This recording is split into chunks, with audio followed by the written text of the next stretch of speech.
Hey family, and anybody else watching, and welcome back to As For Me and My House. Today we are looking at Matthew 27 and Mark 15, going out to Levi. Last time we were looking at Jesus comforting his disciples and preparing them for his departure. We were looking at his prayers for them and then also prayers for us. That's where we're picking up today, looking at Judas's hanging.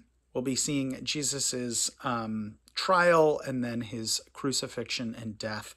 And then we'll look also a little bit at his burial. But then we'll talk a little bit about some of the evil, just a little bit of the evil that's going on here and what that means for us today, or at least maybe what our reaction to it should be or could be. But again, Matthew 27, Mark 15, going out to Levi. We will start Matthew 27. So, chapter 27. Early in the morning, all the chief priests and the elders of the people came to the decision to put Jesus to death. They bound him, led him away, and handed him over to Pilate, the governor. When Judas, who had betrayed him, saw that Jesus was condemned, he was seized with remorse and returned the 30 silver coins to the chief priests and to the elders. "I have sinned," he said, "for I have betrayed innocent blood." "What is that to us?" they replied. "That's your responsibility." So Judas threw the money into the temple and left. Then he went away and hanged himself. The chief priests picked up the coins and said, "It is against the law to put this into the treasury, since it is blood money." So they decided to use the money to buy the potter's field as a burial place for foreigners. That is why it is called the field of blood to this day. Then what was spoken by Jeremiah the prophet was fulfilled. They took the 30 silver coins, the price they set on him by the people of Israel, and they used it to buy the potter's field as the Lord commanded me. Meanwhile, Jesus stood before the governor, and the governor asked him, "Are you the king of the Jews?" "Yes, it is as you say," Jesus replied. When he was accused by the chief priests and the elders, he gave no answer. Then Pilate asked him, "Don't you hear the testimony that they're bringing against you?" But Jesus made no reply, not even to a single charge, to the great amazement of the governor. Now, it was the governor's custom at the feast to release a prisoner chosen by the crowd. At that time, they had a notorious prisoner called Barabbas. So when the crowd had gathered, Pilate asked them, "Which one do you want me to release to you, Barabbas or Judas, who is called the Christ?" For he knew it was out of envy that they handed Jesus over to them. While Pilate was sitting on the judge's seat, his wife sent him this message: "Don't have anything to do with that innocent man, for I have suffered a great deal today in a dream because of him." But the chief priests and the elders persuaded the crowd to ask for Barabbas to have Jesus executed. "Which of the two do you want me to release to you?" asked the governor. "Barabbas," they answered. "What shall I do then with Jesus, who is called the Christ?" Pilate asked. They all answered, "Crucify him." "Why? What crime has he committed?" asked Pilate. But they shouted all the louder, "Crucify him!" When Pilate saw that he was getting nowhere, but instead an uproar was starting, he took water and washed his hands in front of the crowd. "I am innocent of this man's blood," he said. "It is your responsibility." All the people answered, "Let his blood be on us and on our children." Then he released Barabbas to them, but he had Jesus flogged and handed over to be crucified. Then the governor's soldiers took Jesus into the praetorium and gathered the whole company of soldiers around him. They stripped him and put a scarlet robe on him, and then twisted together a crown of thorns and set it on his head. They put a staff in his right hand and knelt in front of him and mocked him. "Hail, King of the Jews," they said. They spit on him and took the staff and struck him on the head again and again. After they had mocked him, they took the robe and put his own clothes on him.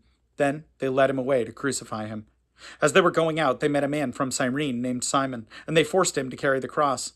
They came to a place called Golgotha, which means the place of the skull. There they offered Jesus wine to drink, mixed with gall, but after tasting it, he refused to drink it. When they had crucified him, they divided up his clothes by casting lots, and sitting down, they kept watch over him there. Above his head, they placed the writing charge against him: "This is Jesus, the King of the Jews." 2 robbers were crucified with him, one on his right and the other one on his left. Those who passed by hurled insults at him, shaking their heads and saying, "You are going to destroy the temple and build it in 3 days. Save yourself. Come down from the cross if you are the Son of God." In the same way, the chief priests and the teachers of the law and the elders mocked him. "He saved others," they said, "but he can't save himself. He is the King of Israel. Let him come down now from the cross, and we will believe in him. He trusts in God. Let God rescue him now if he wants him, for he said, 'I am the Son of God.'" In the same way, the robbers who were crucified with him also heaped insults on him. From the 6th hour until the 9th hour, darkness came over all the land. About the 9th hour, Jesus cried out in a loud voice, "Eloi, Eloi, lama sabachthani," which means, my God, why have you forsaken me?" When some of those standing there heard this, they said, "He's calling Elijah." Immediately, one of them ran and got a sponge, and he filled it with wine vinegar, put it on a stick, and offered it to Jesus to drink. The rest said, "Now leave him alone. Let's see if Elijah comes to save him." And when Jesus had cried out again in a loud voice, he gave up his spirit. At that moment, the curtain of the temple was torn in two from top to bottom. The earth shook and the rocks split. The tombs broke open, and the bodies of many holy people who had died were raised to life. They came out of the tombs after Jesus' resurrection. They went into the holy city and appeared to many people. When the centurion and those with him who were guarding Jesus saw the earthquake and all that had happened, they were terrified and exclaimed, "Surely he was the Son of God." Many women were there, watching from a distance. They had followed Jesus from Galilee to care for his needs. Among them were Mary Magdalene, Mary the mother of James and Joseph, and the mother of Zebedee's sons. As evening approached, there came a rich man from Arimathea named Joseph, who himself was a disciple of Jesus. Going to Pilate, he asked for Jesus' body, and Pilate ordered that it be given to him. Joseph took the body, wrapped it in a clean linen cloth, and placed it in his own new tomb that he had cut out of the rock. He rolled a big stone in front of the entrance to the tomb and went away. Mary Magdalene and the other Mary were sitting there opposite the tomb. The next day, the one after preparation day, the chief priests and the Pharisees went to Pilate. "Sir," they said, "we remember that while he was still alive, that deceiver said, 'After 3 days I will rise again.' So, give the order that the tomb be made secure until the third day. Otherwise, his disciples may come and steal the body and tell the people that he has been raised from the dead. This last deception will be worse than the first." "Take a guard," Pilate answered. "Go and make the tomb as secure as you know how." So they went and made the tomb secure by putting a seal on the stone and posting a guard. In Mark 15. Very early in the morning, the chief priests, with the elders, teachers of the law, and the whole Sanhedrin, reached a decision. They bound Jesus and led him away and handed him over to Pilate. "Are you the king of the Jews?" asked Pilate. "Yes, it is as you say," Jesus replied. The chief priests accused him of many things, so Pilate again asked him, "Aren't you going to answer? See how many things they are accusing you of." But Jesus made no reply, and Pilate was amazed. Now it was the custom of the feast to release a prisoner whom the people requested. A man called Barabbas was in prison with the insurrectionists who had committed murder in an uprising. The crowd came up and asked Pilate to do for them what he usually did. "Do you want me to release to you the king of the Jews?" asked Pilate, knowing that it was out of envy that the chief priests had handed Jesus over to him. But the chief priests stirred up the crowd to have Pilate release Barabbas instead. "What shall I do then with the one you call the king of the Jews?" Pilate asked them. "Crucify him," they shouted. "Why, what crime has he committed?" asked Pilate. But they shouted all the louder, "Crucify him." Wanting to satisfy the crowd, Pilate released Barabbas to them. He had Jesus flogged and handed him over to be crucified. The soldiers led Jesus away into the palace, that is the praetorium, and called together the whole company of soldiers. They put a purple robe on him, then twisted together a crown of thorns and set it on him. And they began to call out to him, "Hail, King of the Jews!" Again and again they struck him on the head with the staff and spit on him. Falling on their knees, they paid homage to him, and when they had mocked him, they took off the purple robe and put his own clothes on him. Then they led him out to crucify him. A certain man from Cyrene, Simon the father of Alexander and Rufus, was passing by on his way from the country, and they forced him to carry the cross. They brought Jesus to the place called Golgotha, which means the place of the skull. Then they offered him wine mixed with myrrh, but he did not take it, and they crucified him. Dividing up his clothes, they cast lots to see what each would get. It was the third hour when they crucified him.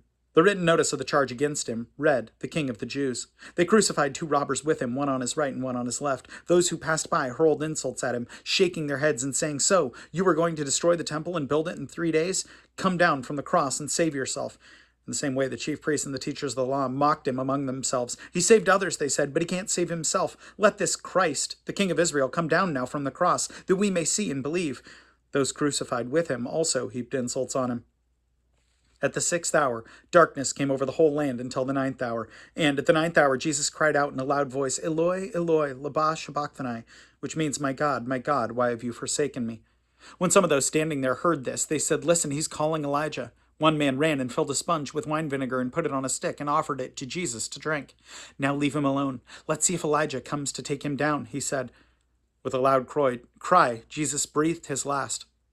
The curtain of the temple was torn in two from top to bottom. And when the centurion who stood there in front of Jesus heard his cry and saw how he died, he said, "Surely this man was the Son of God." Some women were watching from a distance. Among them were Mary Magdalene, Mary the mother of James and the younger, and of Joseph, and Salmon. In Galilee, these women had followed him and cared for his needs. Many other women who had come up with him to Jerusalem were also there. It was preparation day, that is, the day before the Sabbath. So, as evening approached, Joseph of Arimathea, a prominent member of the council, who was himself waiting for the kingdom of God, went boldly to Pilate and asked for Jesus' body. Pilate was surprised to hear that he was already dead. Summoning the centurion, he asked him if Jesus had already died. When he learned from the centurion that it was so, he gave the body to Joseph. So Joseph bought some linen cloth, took down the body, wrapped it in linen, and placed it in a tomb cut out of rock. Then he rolled a stone against the entrance of the tomb. Mary Magdalene and Mary, the mother of Joseph, saw where he was laid. So there's a note here that I think is pretty interesting, and it's in 15:1. And I think this is part of my prayer for you, Levi, when reading this. 15:1 says, very early in the morning, the chief priests with the elders and the teachers of the law and the whole Sanhedrin reached a decision. They bound Jesus, led him away, and handed him over to Pilate. There's a note here. It says, Roman law granted the Jews many freedoms, including the right to their Jewish court system, a council called the Sanhedrin. However, the Sanhedrin had no authority to order the death penalty.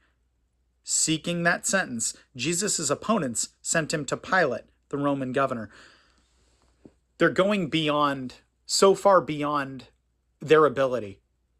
They're going beyond their ability to have Jesus killed. And that shouldn't surprise us. I'm going to keep going and then I'll make my point. There's something else that I think it's in Matthew 27, when Pilate washes his hands and says, hey, my hands are clean of this. This is on you. And they say, yes, his blood is on our hands and on our children. What a crazy thing to say. I mean, I'm sure there's a little bit lost in the culture, right? I'm sure there's cultural ramifications or cultural aspects of this that we may not get, but what a wild thing to say.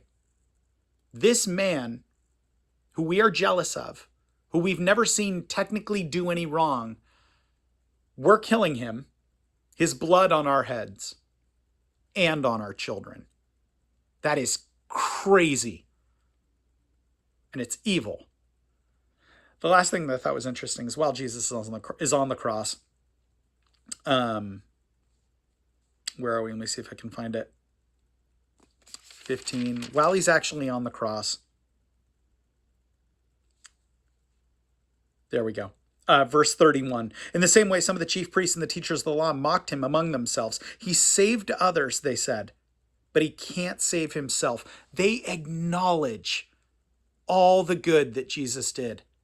All these incredible miracles. They're acknowledging this is just evil.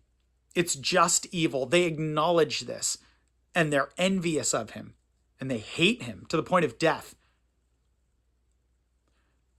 But we shouldn't be surprised at that evil. I feel like I've seen so much evil in my life, and Levi, I know you're going to see a bunch of evil as well. We don't war against people. We war against principalities, against the dark forces of this world. But man, there is some dark stuff. I read, this is like 2 or 3 days ago, I read something online that I only read 2 sentences of, and it shook me to my core. I was like crying after reading 2 sentences of something that happened in the news, and it shook me to my core. It was so incredibly evil. Number one, I think that's good that our response is that our spirit hurts and yearns for those that are hurting and that are in pain.